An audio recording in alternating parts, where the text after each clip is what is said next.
Vamos a empezar. Buenos días, buenas tardes, buenas noches a todos los que nos están acompañando en el video de hoy, el cual va a tratar sobre el análisis de posición en mecanismos manivela corredera. Ya estuvimos trabajando con mecanismos de 4 barras y ahora vamos a pasar utilizando el mismo método de lazo vectorial para poder analizar mecanismos manivela corredera. Y para esto vamos a empezar con este primer problema. Aquí ya vamos a atacar de una vez el problema y aquí nosotros podemos identificar primero, para poder armar nuestro lazo vectorial, necesitamos identificar todos los elementos que conforman a este mecanismo. Y para eso, lo que voy a hacer es identificar los datos, ¿no? El problema nos está dando una serie de datos donde nos está diciendo que L2 es igual a 40 milímetros. Esta es la longitud de la manivela. L3 es igual a 120 milímetros. Esta es la longitud de la biela. Pero luego nos están dando esta L4, que es menos 20 milímetros. Esto de aquí es lo que en inglés se conoce como offset y en español se puede conocer como descentrado, ¿no? Básicamente es el descentrado, la distancia constante que hay entre O2 y, pues, la línea del deslizador, la línea de referencia del deslizador, ¿no? Y aquí tenemos L4. Cuando L4 es negativo, significa que esta línea del deslizador no está tanto por arriba, sino por abajo. De hecho, aquí con la información que nos están dando, aparte de que θ2 es igual a 60 grados, pues podemos empezar a dibujar un diagrama. Acuérdense que estos pasos de datos incógnitas no necesariamente tienen que ir en orden. Y vemos primero que tenemos una L2 de 40 milímetros. Vamos a dibujarla. Y este L2 se encuentra a 60 grados, ¿no? Entonces aquí vamos a poner la longitud de 40 milímetros a un ángulo de 60 grados. Bien, ahí está. Este vamos a denominarlo como el punto O2 y este como el punto A. Otra cosa importante es el descentrado. Ya lo podemos dibujar de una vez. En este caso, vean ustedes que el descentrado va a tener que ir 20 milímetros por debajo de la referencia. Entonces aquí esto lo ponemos así. Y bueno, aquí nosotros vamos a poner, la voy a poner en color gris. Ahí está la referencia, ¿no? Entonces la corredera tiene que ir por acá. Esto ayuda porque vean ustedes que nosotros podemos ver que la corredera va a estar más o menos por acá, haciendo el descentrado por debajo, y ese es el punto B. Entonces ya tenemos dos elementos. Tenemos el descentrado por debajo de 20 milímetros, la longitud de la manivela de 40, y sabemos que lo que me va a conectar la corredera con el extremo de la manivela será la biela. Y esta la vamos a poner acá. Ahí está la biela, que mide L3 igual a 120 milímetros, ¿no? Y pues podemos ver también que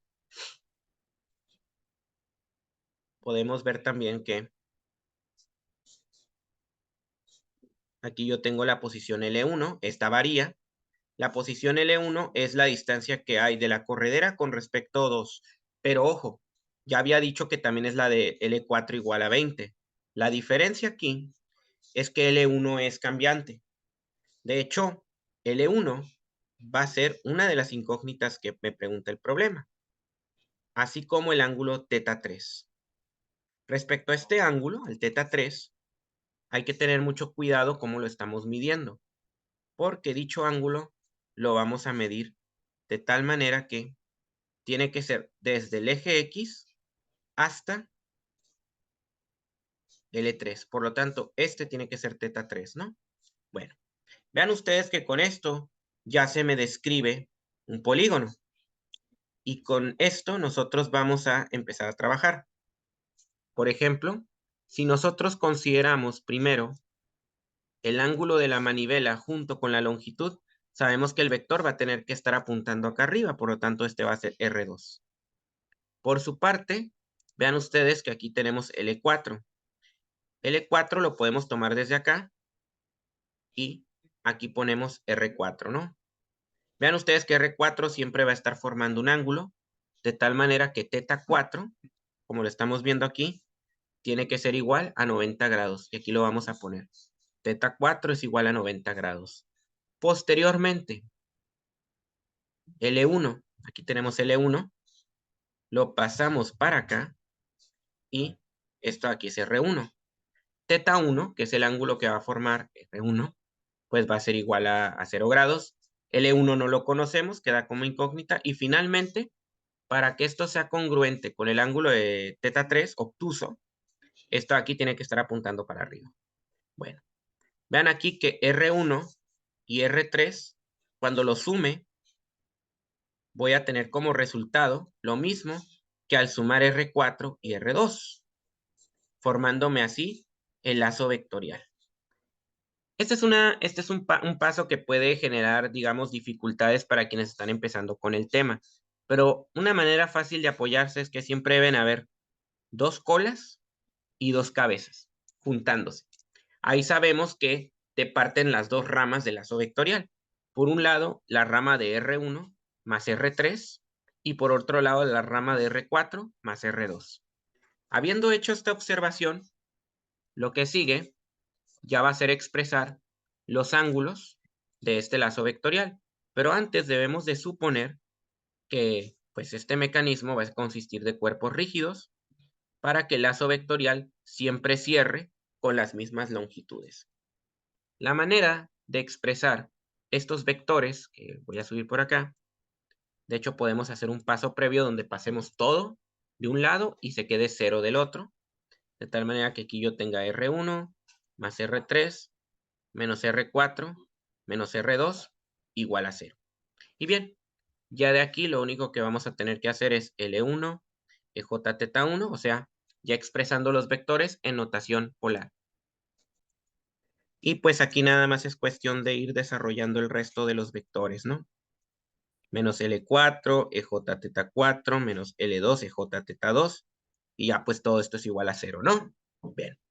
Ahora, tras este planteamiento, ya podemos empezar a sustituir todo lo que conocemos. Por ejemplo, L1 no lo conocemos, pero θ1 sí es 0. L3 es 120 y θ3 no lo conocemos, lo dejamos expresado. Menos L4, que es 20, ojo, aquí va a ser usar el valor absoluto. Ya el número negativo ya no importa, porque la dirección ya me les va a estar dando este vector. Entonces, aquí por la resta ya se pone así, y ponemos EJθ4, θ4 es 90, menos L2, que es 40, por EJθ2, que es igual a 60, si no me equivoco. Y todo esto es igual a 0, ¿no? Básicamente es como si estuviéramos resolviendo un problema de un cuadrilátero. Bien. Y aquí, pues, vamos a aplicar lo que se conoce como la ecuación de Euler, que esto ya fue demostrado en un video pasado. Y aquí, pues, vamos a empezar a poner todo, ¿no? Coseno de 0, más j seno de 0. Ahorita vamos a desarrollar todo esto. Más 120 coseno de 30, más j seno de 30, menos 20 coseno de 90, más j seno de 90. Y finalmente menos 40 coseno de 60, más j seno de 60. Muy bien. Y todo esto pues queda igual a 0. Aquí es donde nosotros podemos usar calculadora para algunas operaciones. Hay otras que son más sencillas, por ejemplo, seno de 0 es 0 y coseno de 0 es 1. Así que aquí simplemente me queda L1. Luego, este de acá, aquí me equivoqué, esto no es 30. Esto es θ3, ¿verdad? Sí, y θ3 todavía no lo conocemos. Esto de aquí va a quedar expresado, ¿no? Distribuyo esto con esto y esto con esto. Y aquí ponemos más 120 coseno de θ3 más 120 seno de θ3j. Esto es importante para lo que viene más adelante. Ahora, coseno de 90 es 0 y seno de 90 es 1. Aquí me queda menos 20J.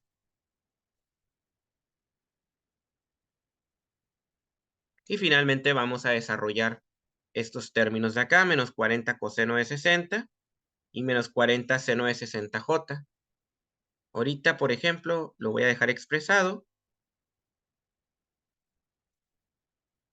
Muy bien. Entonces esto es igual a 0. Y acá, pues ya vamos a simplificar los términos que vienen al final, que es lo único que falta por desarrollar. 40 coseno de 60, 40 por 60, coseno, creo que es 20 si no me equivoco, porque coseno de 60 es un medio. Así es. Pero igual, si no tienen la habilidad para hacer los cálculos mentales, pueden apoyarse en una calculadora, no hay problema. Por ejemplo, 40 seno de 60, pues sí es una operación más complicada, ¿no? Entonces aquí nosotros vamos a tener 34,641. Ojo que este tiene que ser en J. Y ahí está. Entonces, esa es la ecuación ya más desarrollada. Y ahora sí, lo que prosigue, tal y como lo hemos hecho en los problemas anteriores, esta parte no cambia, es separar componentes.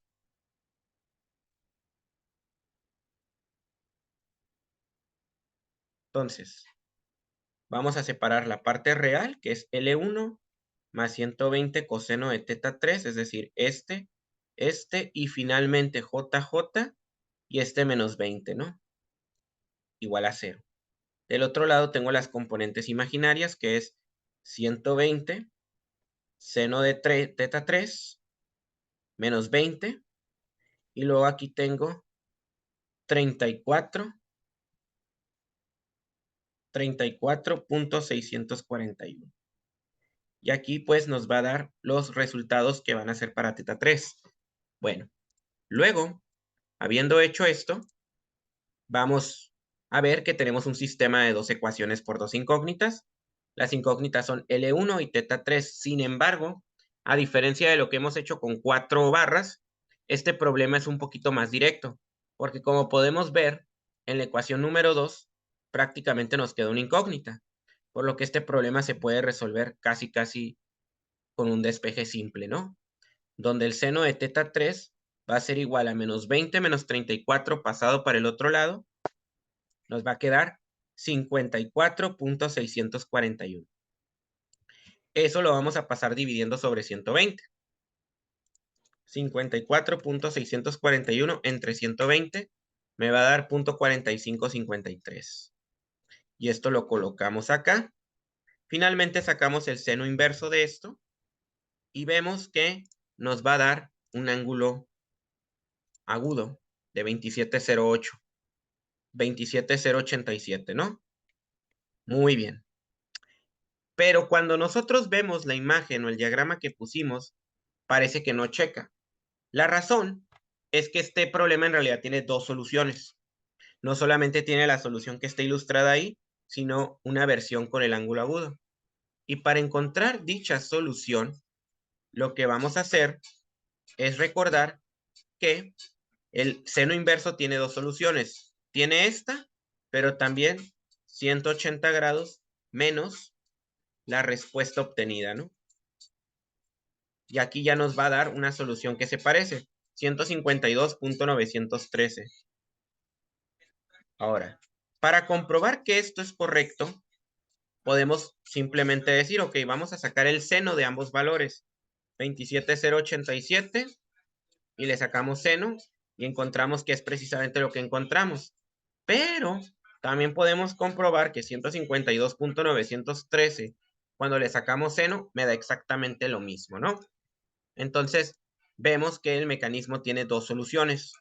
Y las dos soluciones son correctas porque al final de cuentas, si leemos lo que nos está pidiendo el problema, nos está diciendo determine todos los valores posibles de teta 3 y de la corredera L1, que por cierto, para encontrar ese valor, pues simplemente vamos a sustituir ambos valores en la ecuación 1. Si se dan cuenta, este procede con un despeje muy sencillo.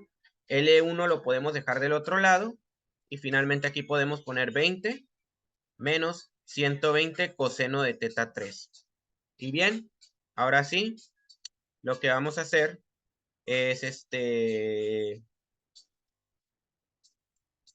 sustituimos, ¿no? 20 menos 120 coseno de teta 3. Y este valor es sustituir, pues, el teta 3 que obtuvimos, ¿no? Primero 27,087 y luego viene el otro coseno. Entonces aquí igual hacemos lo mismo, pero con el otro ángulo, ¿no? Entonces aquí borramos esto y nos traemos este valor de acá. Lo jalamos. Y ahí está, ¿no? Entonces, ahora lo único que tenemos que hacer es sustituir en la calculadora. Bueno, ahora sí. Ya sustituyendo esto, vamos a tener L1 es igual a 20 menos 120 por coseno de 27,087. Y esto nos va a dar menos 86,84 pulgadas.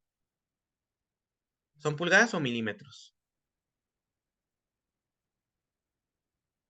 Milímetros. Ya viene el problema, milímetros. Esta es la primera solución. Y la segunda solución para 152,913 tendríamos, aquí salimos 20 menos 120 por el coseno de 152,913, coseno, y aquí está 126,84. Y estas son las soluciones que estábamos buscando. Con esto, el procedimiento de solución está terminado, pero ahora también ustedes pueden decir, pero también necesito comprobar. Y tienen razón. Para comprobar este problema vamos a usar Working Model y vamos a construir el mecanismo. Para eso, utilizamos este programa y vamos a editar. Primero, pues lo guardamos. Lo podemos guardar en cualquier folder. Yo ahorita lo voy a guardar en el escritorio. Le voy a poner problema 15, unidad 1, ¿no? Y aquí lo que vamos a hacer es irnos a donde dice Workspace y vamos a empezar a generar la retícula. También vamos a cambiar las unidades en Numbers and Units. Acuérdense, más aquí me equivoqué.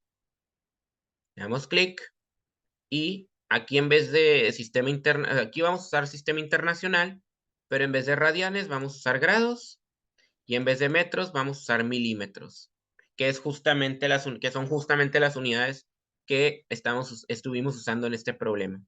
Le damos clic a OK y nos vamos a acercar para que esté más o menos acorde a los tamaños, ¿no? Cuando tenemos un mecanismo manivela corredera, solamente vamos a tener dos eslabones físicos, que son L2 y L3.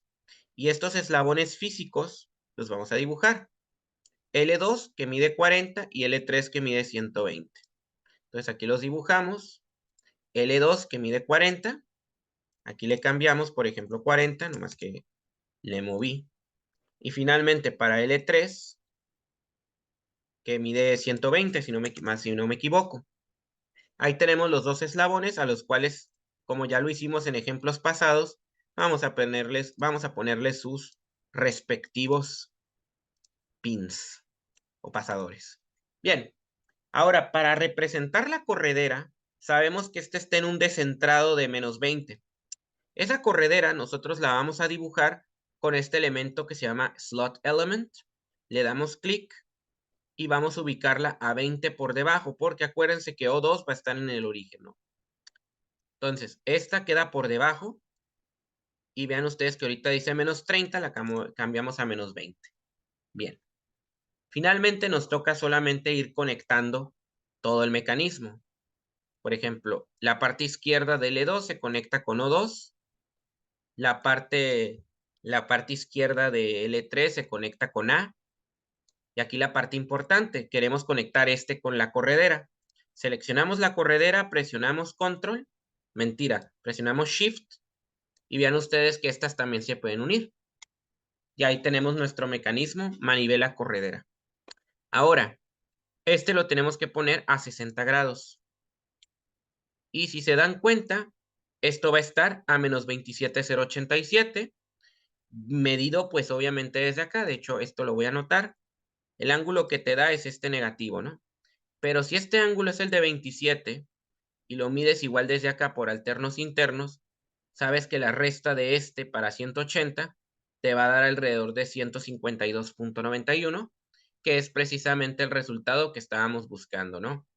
Ahora, la otra pregunta es, ¿cómo podemos nosotros conocer la posición de la corredera? Porque esa no es tan evidente. En este caso, lo que debemos de hacer, y algo que recomiendo siempre, es poner medidores. También voy a poner el medidor en la posición angular de teta 3. Aquí ponemos el nombre, que sería teta 3. Y aquí este me va a medir con el ángulo negativo. Si le sumo 180, ya voy a obtener el ángulo que estoy buscando. Otra cosa, para arrancar este mecanismo, le voy a poner aquí 0 grados para que pueda ir girando. Otra cosa, si yo le doy clic a este pasador y le doy medir, vean ustedes que ya puedo medir posición, que es lo que me interesa, que sería la posición en X de la corredera, ¿no? Y a este pues le vamos a poner L1 en milímetros. Bueno, ¿qué más nos falta? Ponerle un motor, porque esto, si le damos clic, vean ustedes que se está moviendo por sí solo en parte, porque estamos en un plano vertical. En este caso desactivamos la gravedad, que esta pues ustedes la pueden encontrar de gravity, y aquí le cambian a none. Y la otra, vean ustedes que si le dan clic ya no pasa nada. Ahora, hay que agregar motor. Ponemos el motor. Ahorita no importa mucho la velocidad del motor, lo único que importa es que pues lo mueva, ¿no? La otra es que todos los cuerpos que he generado no colisionen entre sí. Nos vamos a Object y Do Not Collide. Y bien, si le damos clic, esto se empieza a mover. Sin embargo, la resolución no es la mejor. De hecho, vamos a ver qué tanto se está moviendo este en grados.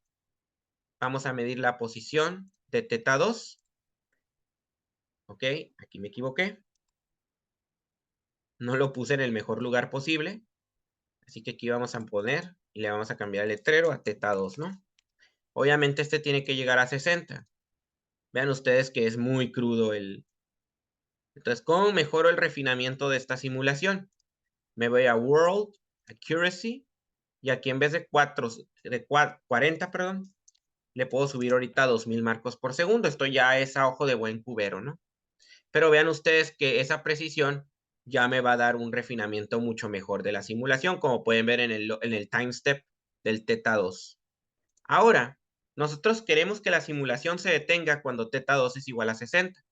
Por lo tanto, aquí lo que vamos a hacer es también en World poner la opción de Post Control. Y aquí yo le voy a pedir que este programa se detenga cuando esto no le vamos a poner igual a 60, porque si le ponemos igual a 60 y no llega exactamente a 60, pues esto nunca se va a detener. Le tenemos que poner mayor o incluso mayor o igual, que es lo que más recomiendo, para que se detenga lo más cercano a 60. Aquí, en vez de time, vamos a poner la posición angular de la manivela. En este caso nos vamos para acá y vamos a copiar pues esta ecuación. Body 1 es la manivela, P es posición y R es rotacional. Es decir, calcúlame la posición rotacional del cuerpo 1, es decir, la manivela. Nos vamos para acá y se va a detener justamente cuando llegue a 60. Entonces aquí le vamos a poner 60. Le damos OK.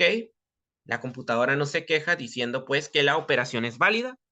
Y ahora sí, ya podemos correr esto. Hay que esperar un poco hasta que llegue a los 60 y ahí es donde se va a detener. Y voilà. Tenemos una posición angular de 152.9 y una posición de la corredera de 126.82. Si nos vamos a este mismo, a nuestro problema, van a ver que aquí está 152.91. Está bien, a 2 decimales redondea bien. Y el otro es 126.84, mientras aquí tenemos 126.83. Dentro de lo que cabe, muy bien. Ahora, ¿cómo vamos a sacar la solución, la otra solución? Bueno, ahorita vamos a cerrar le damos que sí, y en el folder donde tenemos guardados los archivos. Vamos a hacer aquí unas manipulaciones. Aquí le voy a poner solución 1. Aquí no se llaman abierta y cruzada, aquí se llama solución 1. Y a esta le vamos a llamar la solución 2. Y vamos a hacer una pequeña modificación. Todo lo demás va a quedar igual. Lo que cambia es la conexión que va a tener el eslabón, ¿no? Por ejemplo, aquí tenemos este mecanismo. Y aquí vean ustedes que esto va a estar así. Ahora, ¿qué pasa si yo conecto este del otro lado? Voy a perder el medidor, pero ahorita el chiste es pasarlo para este lado, ¿no? Por eso nos da el ángulo agudo. Esta es la segunda solución. Aquí volvemos a conectar de nuevo y pues hay que recuperar este medidor, ¿no? De posición. Lo demás afortunadamente no se pierde. Incluso el criterio de paro creo que no se pierde. Y aquí le vamos a dar L1 de la misma manera y ya, ¿no? Todo lo demás sí se queda igual. A este lo voy a devolver a 60, a 0.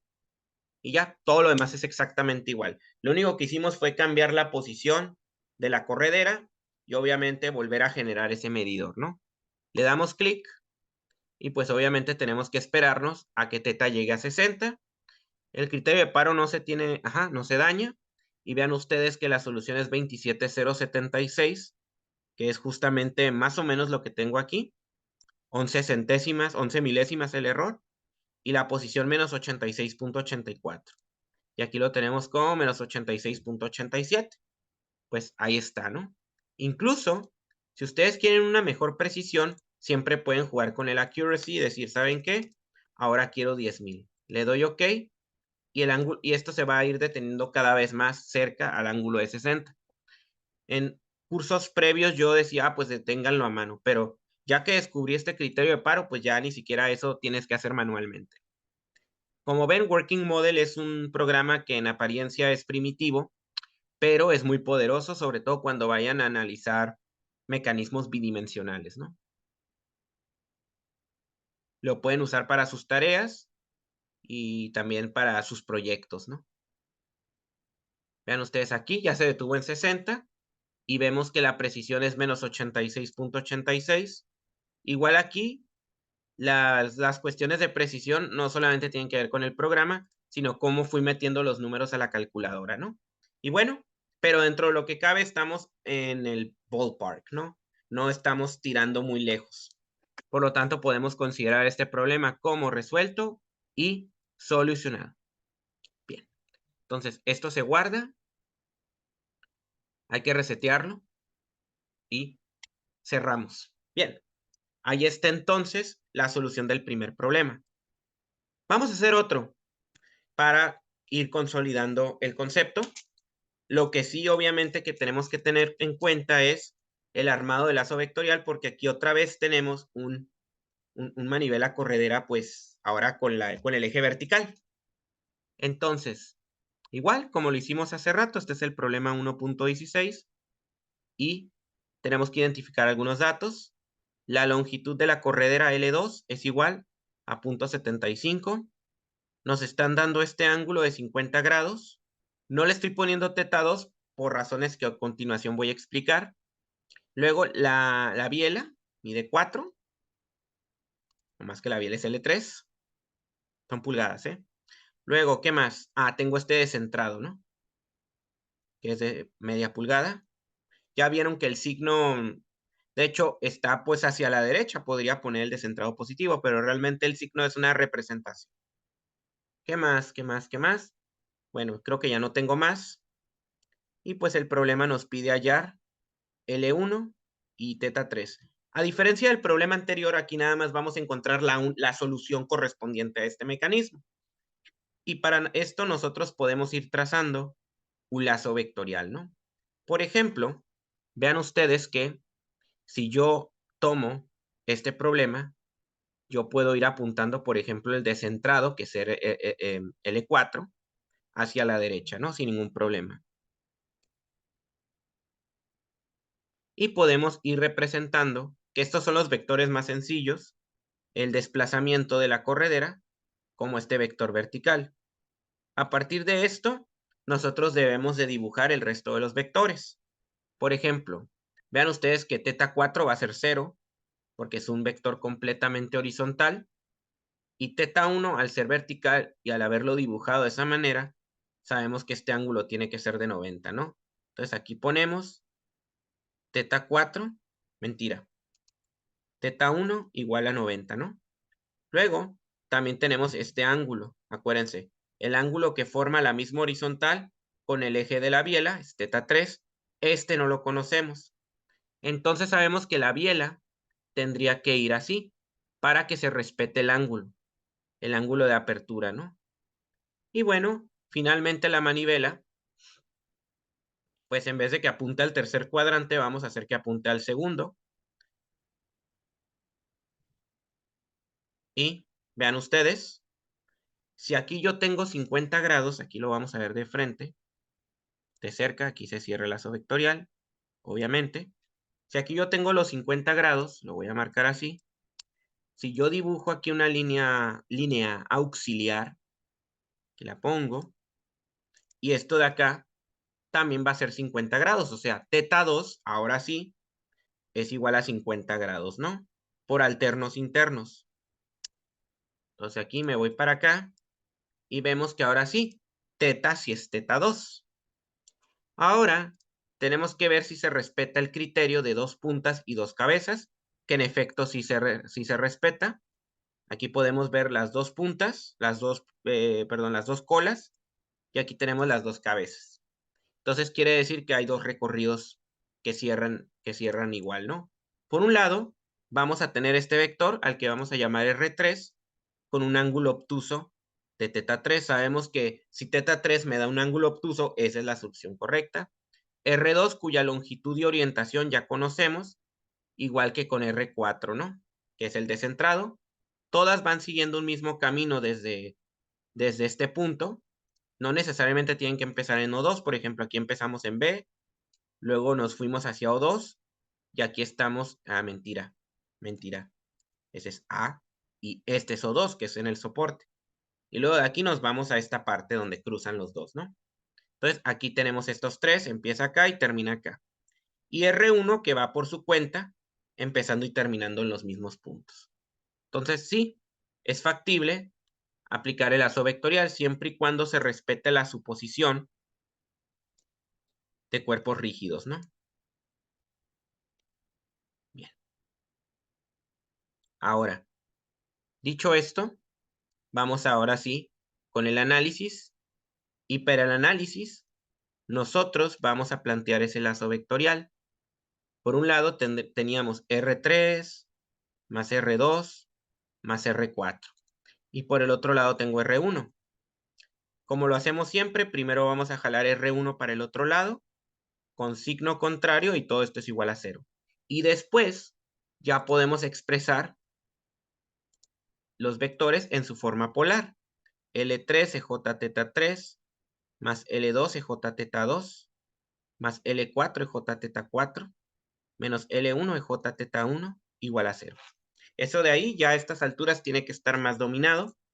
Y finalmente ya podemos empezar a sustituir. L3 es 4, teta 3 es desconocido, L2 es 0.75, teta 2 si lo conocemos es 50, más L4, que es 0.5, este también lo conozco, EJ teta 4 es 0, menos L1, que no conozco, por teta 1, que es 90. Y todo esto igual a 0, ¿no? Y ahora sí, nos toca para esta parte del análisis ya trabajar la ecuación de Euler, o Euler, ¿no?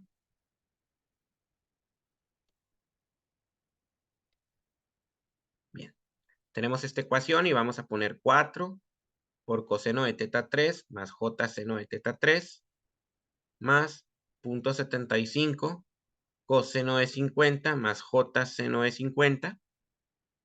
Y posteriormente pues hacemos lo mismo con 0.5 coseno de 0 más j seno de 0 menos L1. Vamos a mover así para hacer campito. Coseno de 90. Nada más que aquí es L1, parece que dice L0. Coseno de 0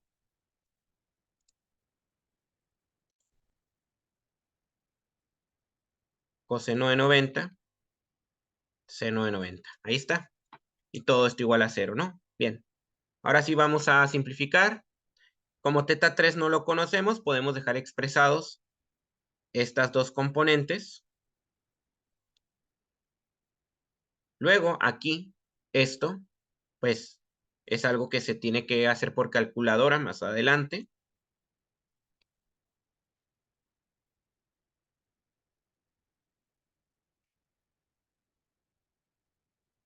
Y luego vienen estos dos. Coseno de 0 es 1. Seno de 0 es 0, así que esto es 0.5. Y finalmente, aquí tenemos coseno de 0 es 0. Y seno de 90, coseno de 90 es 0 y seno de 90 es 1. Así que aquí L1 queda del lado complejo.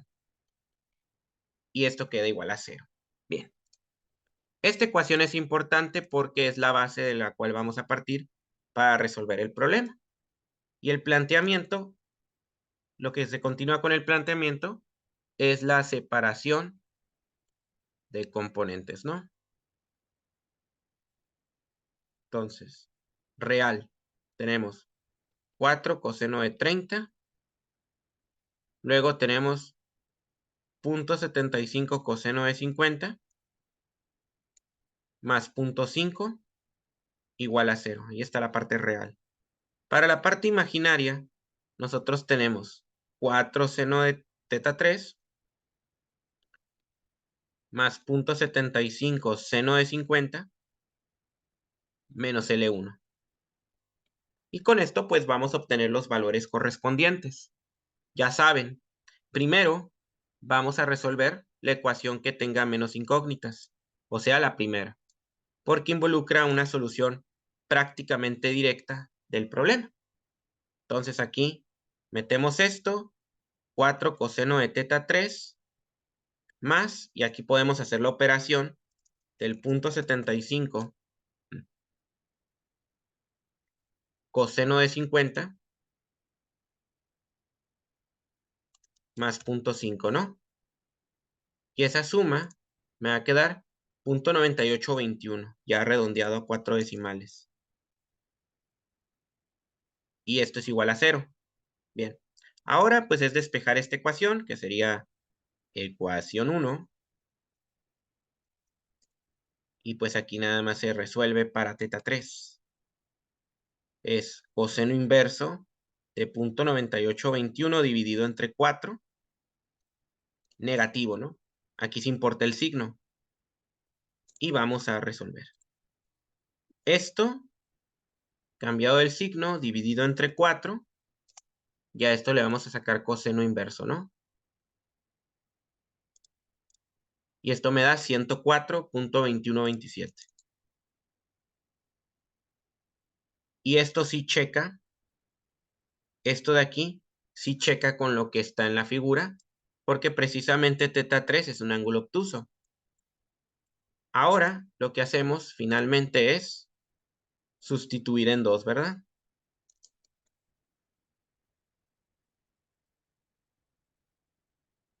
Vemos que para despejar el E1, pues el procedimiento es directo. Básicamente pasamos a L1 solito y ponemos 4 seno de teta 3 más 0.75 seno de 50. Y pues aquí nada más es cuestión de hacer la operación, ¿no? Teta 3 sabemos que es 104. Así que aquí nada más ponemos 4 por 104.2127 seno. O coseno, no, seno. Y a esto le vamos a sumar 0.75 por seno de 50, ¿no? Habiendo hecho todo esto, obtenemos un resultado de 4.452 pulgadas. Que esta sería la respuesta final. L1 estaría por debajo de O2, 4.452 pulgadas, de acuerdo con la solución de este problema. Tal y como lo hicimos en el problema anterior, nos queda nomás comprobar, y para eso vamos a abrir Working Model una vez más. Aquí lo que vamos a hacer es guardarlo de una vez como problema 16, ¿no? Que es el que estuvimos haciendo. Aquí nada más hay una sola solución. Y aquí lo ponemos, ¿no? Bien. Las primeras partes del procedimiento ya son rutinarias. Y luego viene la parte de las unidades, que esto tiene que estar en sistema inglés. Y vamos a poner pulgadas, ¿no? Grados está bien, pulgadas. Y ahora sí nos vamos a acercar. Vean ustedes que estos números son enormes. Las cantidades más grandes llegan a las 4,5 pulgadas. Así que me acerco lo suficiente. E igual que hace rato, voy a dibujar los elementos, tanto la manivela como la biela, ¿no? Que son los que se dibujan. Bien. La biela, ¿qué longitud tiene? Según yo, es de 0,75, correcto, como vemos aquí en la figura y en el desglose de los datos, ¿no? Por su parte, la biela va a tener una longitud de 4. E igual como lo hicimos hace rato, con estos, metemos elementos pasadores a los extremos de estos eslabones, ¿no? Asimismo, en O2 vamos a poner un punto aquí y acá vamos a conectar L2 con la parte izquierda, mientras que L3 también se conectaría con esta parte de acá, pero no hay que olvidar la corredera. La corredera se encuentra a 0,5 de O2. Y si O2 lo definimos en el origen, ahora voy a poner una corredera vertical que se encuentre pues a 0,5. Aquí le atinamos 0,5. Y finalmente, ahora sí, viene que la parte izquierda de la biela se conecta con la manivela, mientras la parte derecha la vamos a conectar con, no más que con mucho cuidado, porque la idea es que esté de este lado. Si no cabe, o si piensan que es muy chico, le pueden dar lupa, siempre. Y aquí seleccionamos este pasador y con Shift la corredera, conectamos y ahí está armado el mecanismo. Ahora, con respecto a los 50 grados, vean ustedes que esto está, pues, por ejemplo, aquí lo vamos a poner en 0. Y si tenemos aquí 50 grados, sabemos que esto tiene que estar a un ángulo de 180 más 50, 230. Aquí ponemos 230 y esta es la posición que estábamos buscando. ¿Y qué posición tiene teta 3? Bueno, menos 75,787. Ahorita vamos a comprobar eso. Y para eso hay que poner un par de medidores. El primero tiene que ser con la biela, igual. Aquí vamos a ponerla en 0, la vamos a arrancar y vamos a medir su posición. Aquí vamos a poner teta 2. Posteriormente, aquí también lo vamos a medir. Posición rotacional, que a este le vamos a llamar teta 3, pero como este se está midiendo desde el lado negativo, para adaptar este medidor le sumamos 180 para que ya esté de la forma correcta, ¿no? Y finalmente necesito medir esta posición. En este caso ahora va a ser en Y, me va a dar en negativo y también me interesa, ¿no?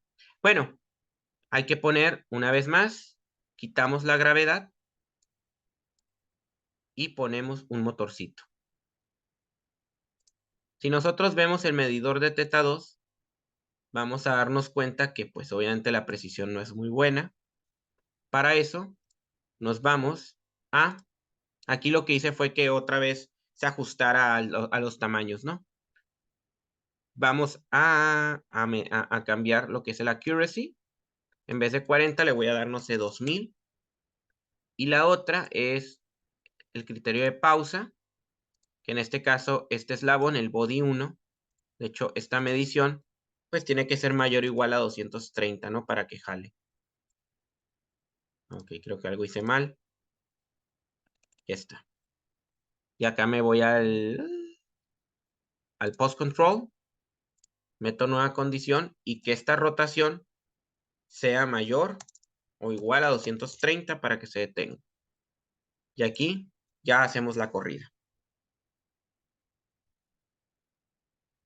Toca esperar un poco, pero también es interesante ver cómo se va comportando el mecanismo durante todo el recorrido.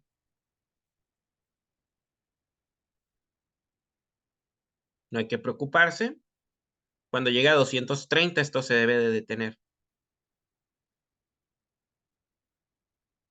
Ahí está. Vemos que el ángulo θ3 es 104.211. Esto coincide con nuestra respuesta de 104.2127, más o menos. Y el E1 es 4.452, mientras aquí da exacto. Bueno, chicos, entonces eh, aquí nosotros tenemos un par de ejemplos sobre cómo resolver problemas manivela corredera.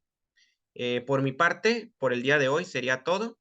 Ya saben que si quieren apoyar al canal, no olviden darle like a este video y a otros que están disponibles en el mismo. Si ustedes quieren también contribuir al canal o apoyarme, no olviden dejar su comentario. Eh, También denle seguimiento al canal. En caso de que no se hayan suscrito, denle suscripción. Y en caso de que ya lo hayan hecho, no le olviden dar clic a la campanita. Bueno, si no hay nada más que agregar, por mi parte sería todo. Hasta luego.